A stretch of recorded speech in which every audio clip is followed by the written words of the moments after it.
What's up, guys? Hands Down Sports. And get ready, man. I have a nice little video for y'all. If you hear a lot of background noise, I'm sorry. I'm hosting a lot of family today on this beautiful Saturday. New York Knicks on Wednesday are going to host the Indianapolis Pacers, Game 1 of that Eastern Conference Finals. It's going to be dope, babe. Can't wait. All right. So welcome.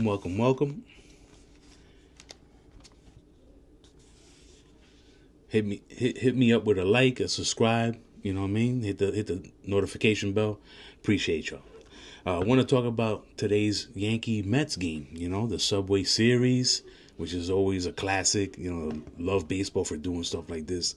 And there's the other rival teams. You know, Orioles, Washington, White Sox, Cubs. You know, was it the Dodgers and what's his face? The Angels and so on and so forth, right? But Game 1 on Friday, the Yankees took it down. You know, all the Yankee fans went crazy. You know what I'm saying? 6-2. And they all yelled at Soto, you know, F-bombs. But I loved how Soto, responded to that. Because, come on, man. You know it, son. You know it. This is how the fans are going to react to you. You know what I'm saying? And he took it like a G. He was like, yo, no doubt. I tip my hat to you guys. You guys are fanaticos to the max. You know? And he went to the Mets, bro. Trust me, man. Anybody in those shoes will probably do the same. Unless you're like, oh, I've been a Yankee fan all my life. Which I don't think he was a Yankee fan all his life since a little kid. I don't know. I never heard him say it. But you let me know in the comments if Soto said that in the past, that he's a huge Yankee fan or he was raised a Yankee fan or something. But, you know, when he went up to the plate, la misma vaina, tú sabes. But before the game, you know, he was over there hugging and having fun with the Yankee players during batting practice and the old coaches, and everybody came to give him a pound, how's get everything going, da-da-da. So it's not really like a stupid hatred that we think it is because of the media. You know what I'm saying? These people have barbecues at the end of the season, or like, yo, dogs, tomorrow we got a day off. Yo, come through to the crib. Come through with the kids.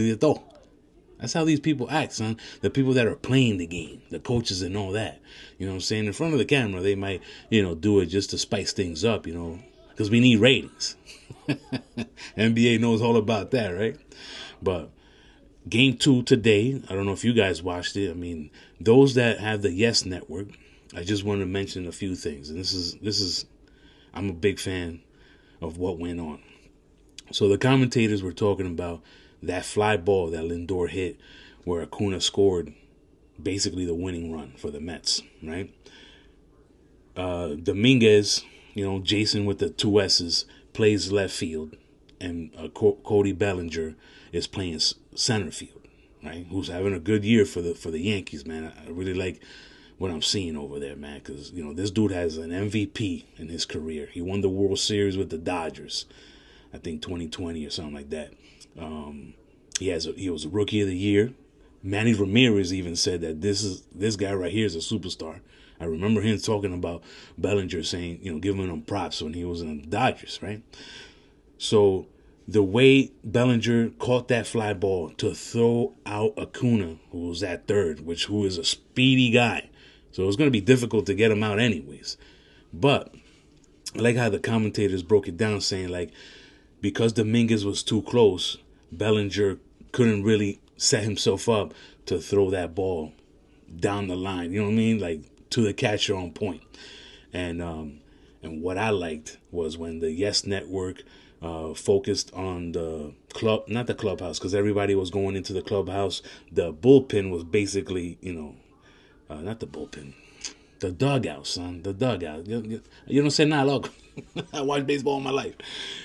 So the dugout was pretty much empty. I just saw like a couple of coaches like going in, and Bellinger and Dominguez was right there like talking. I don't know what they were talking about, but I would put my money on it that they were talking about that play. And that's what I love. because this is a veteran dude now. He has 9 seasons in the majors, and Dominguez is coming up. You know what I mean? Everybody knows he's talented. So I love that he was listening to him. You know what I mean? It wasn't like an argument. It was like a conversation.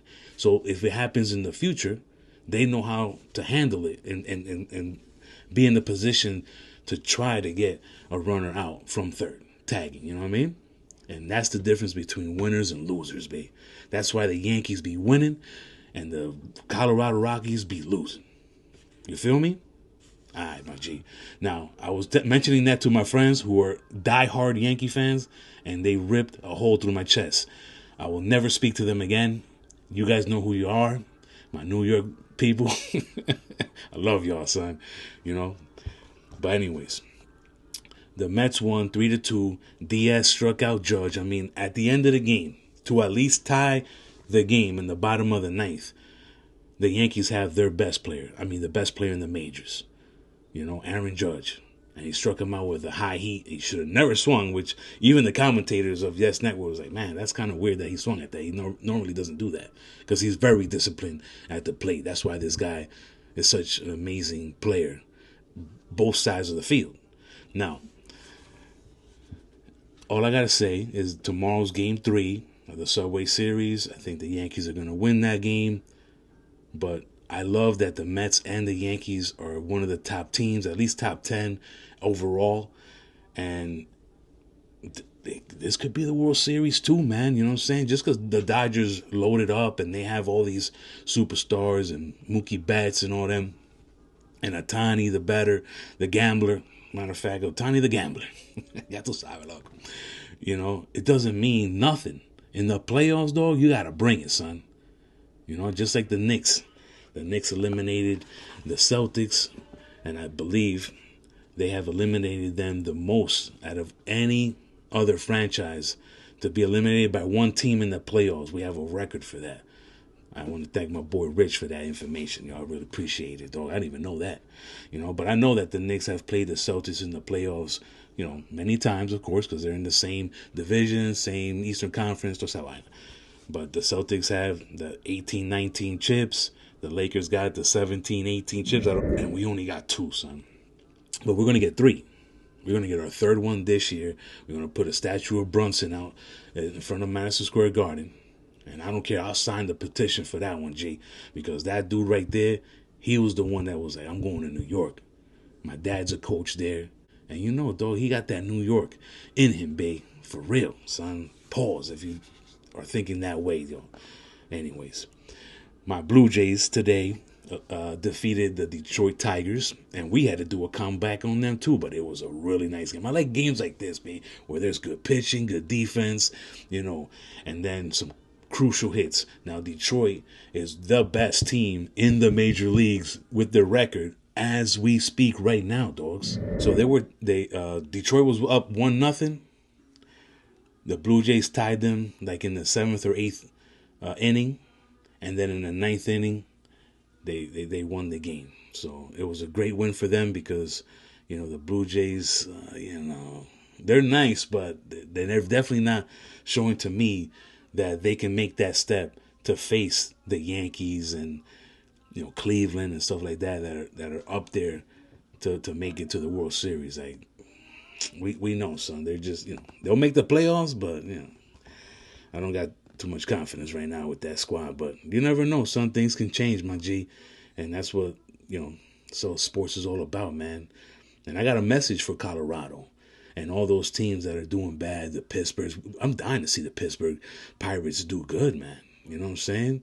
We got to surround Cruz and Skeens with other guys. I mean, McCutchen is like a Pittsburgh Pirate, you know, Hall of Famer. You know, he's not going to go to the Hall of Fame, but, you know, they're definitely going to recognize him for what he's done for that ball club. And McCutchen's good, man. He was definitely nice, you know, earlier in the career. He played for the Yankees, too, which was kind of weird to see him in pinstripes, but it's all good. The message that I got for all the teams that are struggling, because I'm like, yo, dogs, we're professionals, right? But come on, man. Listen to Pedro Martinez. look at themselves in the mirror and say, I am doing it. I am. It's up to me. It's not up to the coach. It's not up to the GM. 100%. It's not up, to the players that I have around. It's about me doing it. You have to want it. You have to go and get it.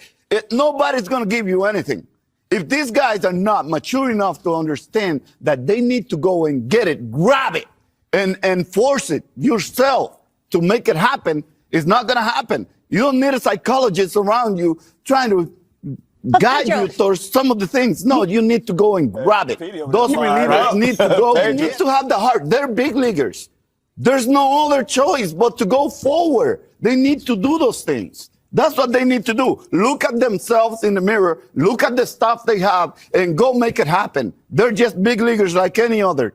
Make it personal. You and the batter. And that's exactly what I need to say to all the teams that are struggling. Marlins, come on, dogs. Pittsburgh, who else? Colorado. You know what I mean? Let's go to the standings right here, dogs. Yo, Baltimore, son. They just even... Yo, Baltimore had to fire their coach. I think they fired 2 coaches this year. It's wild. Baltimore took a step back. I'm like, man, dogs. They even fired the head coach that was there, like, towards the end of the rebuild and got them, like, the best record. Then they lost in the playoffs. Then they had a good record last year. They made it to the playoffs, but they didn't go far enough, right? So then this year they start off horrible, and they're like, you're gone. And then they give another coach like a week and like, oh, we didn't get any wins? Get out of here. I don't know, man. Baltimore hurting. The White Sox. A lot of people like your jerseys, your hats. I've never been to your stadium. I'm going to go one day. But I know it's a beautiful stadium, babe. The Angels. It's hard being an Angels fan, man. You know what I'm saying? Like, my G. I mean, I know the A's is another franchise right now, but watch. Of course, the Nationals, who won a World Series not too long ago. But they're like, they don't got it going on. Pittsburgh and then Colorado. That's the message, man. They're professionals. They already know. They had that type of mentality to get to the position that they're in right now. You know what I'm saying? But I don't know, man. Something has to be said. Something has to be done. You know what I mean? Like, we need some motivational speakers out there. Some dogs. I'm not part of the team. I don't know what's going on. But if I was a player, I'd be like, dogs, I'm tired of losing, my G. You know what I mean? And if we lose because it's my fault, I'm going to take full responsibility. You know? So, let's see what happens, man. I need Colorado to start winning some games. I don't even have them winning 50 games this year. I don't know how many wins they're going to get, but it's not going to be 50. It won't be even 51. But prove me wrong, man. Please. In NFL news, I mean, Brock Purdy just certified himself by signing a 5-year deal with the San Francisco 49ers, $265 millones de dólares, and they're saying that the Niners have the weakest schedule this year. That I don't really go by, but Purdy, you gotta continue doing what you're doing, even if it's not more than what you have done. Don't take a step back, man. I'm very happy for this guy, man, because he was Mr. Irrelevant, how you say it?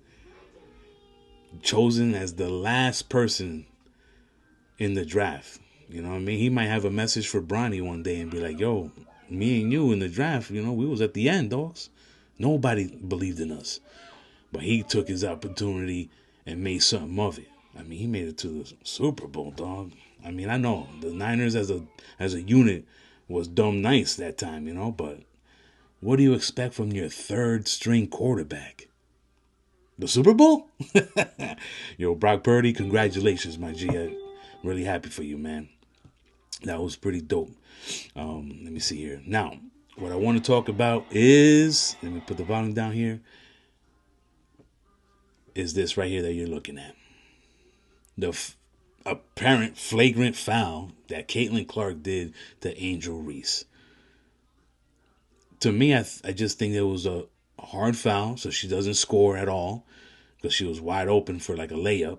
And, she went and hit her arms, and that's it. Yeah, with the motion, it kind of looked like she pushed her a little bit. And then Angel Reese does look like she flopped a little bit. But then she got up like she was going to, do something about it. And I don't need Angel Reese to, mess up that pretty face, man. There's a couple of NBA players that know what I'm talking about. But, yeah, it's a hard foul. I got you. I don't know the rules of the WNBA. Maybe that's considered a flagrant foul.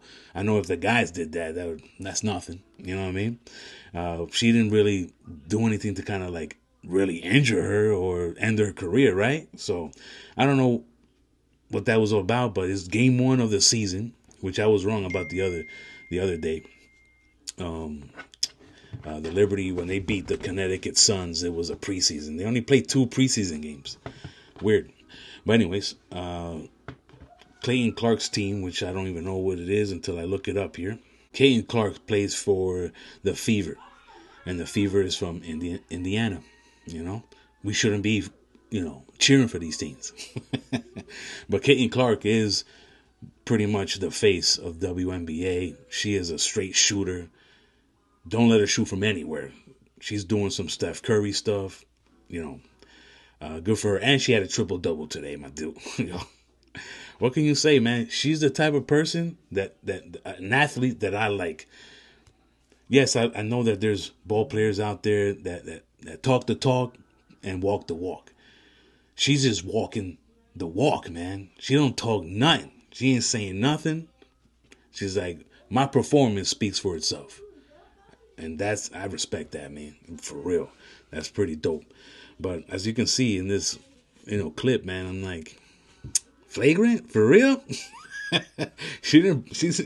Angel Reese probably don't even have a bruise on her arm for that play. But what can you say, man? You know what I'm saying? What can you say? Indiana Pacers, when they come into town, you're going to catch a few of those. PJ Tucker's going to play a little bit more, and I'm going to be the one making that phone call. De uno de estos locos, the chest, to Tucker, or whatever his name is. Hilburton, who's playing really good, man. I mean, I saw this pretty cool thing on social media. I had to take a little screenshot of it. They were trying to say, who do you prefer? Who are you going to take? You see this photo right here? So, of course, Paul George was a hell of a player for the Pacers, man. And, the dude's nice. I mean, once you go to the Clippers, it's like sunshine and la mujeres, dinero, tú sabes, party time. And then he went to Philly, and he's like, thanks for those $50 million. Let me sit the bench real quick. But you see the stats there. They're pretty close. I mean, they're going for Paul George. They're looking at from 2011 to 2017. And for Tyrese, they're looking at 2021 to 2025. So it's kind of like a little shorter period of time there. But the numbers are really close, Who would you pick? If both of them at their prime, right? I mean, Hilburton is in his prime right now, right? Who's playing really good in the playoffs this year. He did have like 1 or 2, games that irrelevant, like he didn't shoot at all, kind of scored like 4 or 5 points. It was kind of weird, but, you got to make sure that some teams win. Some teams lose sometimes, but to me, though, I still would take George during those years of his Pacer career. When he played the Miami Heat in the playoffs, man, bro, you had to give him that, man. And I know a lot of people don't like to see that, but sometimes you got to do it. I mean, one of my favorite highlights is when Sean Kemp dunks it on Gatlin. He was playing for the Golden State, like a 6'10" power forward dude. And he went up to him, right? He dunked it on him, diesel, knocked him down and everything. And it was a foul. He got up and gave him a pound. To me, I respect that to the fullest, man. Because it doesn't mean that he's like, oh, now, you're better than me. I suck. I'm not going to play hard anymore. No, it's like, I'm going to get you next time. But right now, you got me, those respect. And I wish a lot of more kids nowadays play like that instead of trying to make fun of somebody and stuff like that for one stupid play. Like, you're never going to get dunked on. You're never going to get crossed over. Nothing of that is never going to happen to you, right? Come on, babe. We all know how it is, man. The Knicks, what I was going to mention, because somebody did a nice little video. The Knicks could have like storylines for against all these teams. We have a storyline for the Pacers because they eliminated us last year. We have a long history of playoff games. You know, Reggie Miller. I'm a fan of Reggie Miller, but not a fan when he played against the Knicks and his 9 seconds, 15 points or whatever he did. Let's not talk about that. But that's a storyline. Yo, son, the Knicks, we taking it down, son. I'm saying 7, but my friends are saying 5. I'm like, wow, okay, that would be dope. But if we face OKC, we have a little bit of a storyline there because of Hartenstein, and I said it in my videos in the past. Yo, Hartenstein, if you and OKC make it to the finals and face us, I don't want to hear it because we're gonna beat y'all. And I know we didn't beat the top teams, but this is the playoffs now. We're putting it together, son. We're very difficult to beat right now. We're ridiculously scrappy. We're not even quitting. We don't quit at all right now. Pero cuando tú vienes del garden, uno de estos loco, right to the chest, get ready, because I'm making the call. It's not to end your career. It's just to, like how Kobe ran into Gasol in the USA, Olympic thing, just like that. I just wanted one of those, just to tell you, you should have never left, B. Should have never left. But OKC, amazing ball club. He got paid a little extra. He deserves it, and I appreciate what you did for the Knicks. And then if Denver comes in, let's say Denver wins this game 7 tomorrow in OKC without Gordon, because apparently he has some type of injury. Let's say Denver comes in. You know who's going to be sitting courtside every game? I know. 7 p.m. Brooklyn, baby. And then we're going to win it for him. You know what I mean? And we're going to say, you know what, Denver? You're going to have to change that 15 off of Joker's, back, because one of your mans in them, he's a Hall of Famer. And what team would he have chosen to go into the Hall of Fame with? He would have went with Denver. The majority of his career was there, right? Anyways, I think that would be a nice little storyline, because that would be nice for one of the players to be like, yo, this chip, that's for you. You know what I mean? But the biggest storyline, of course, would be if we face the T-Wolves, the Timberlakes. Ya tú sabes, babe. I'm not a fan of them like that. I respect them. I love their jerseys. And they're back to the Western Conference Finals 2 years in a row. So that's very impressive. And then, of course, your man's that got traded over there, you know who he is. I don't even want to say names. You know what I'm saying? I don't want to say no names. We'll leave it like that. That would be the biggest because of the big trade that we did last year. Towns coming back home to face his previous team. You know what I mean? Divajenko, even though we missed that dude, man. Clutch three-pointer right there. And then, of course, Julian. You know? That would be the biggest one. But we got beef with you too now. You know what I mean? Let's see what happens. I'm liking it. I don't know about y'all. Well, of course, if you stayed this long in my video, don't forget to hit that like button and leave me a comment. You know what I'm saying? Post, what do you think what will be the series, Knicks Pacers? Who you going for? Any Pacer fans out there that be watching Hands Down Sports on YouTube, hit me up, dogs. Let me know. And like always, estamos aquí. Hands down. Hands down. Hands down, shit, you know what I mean?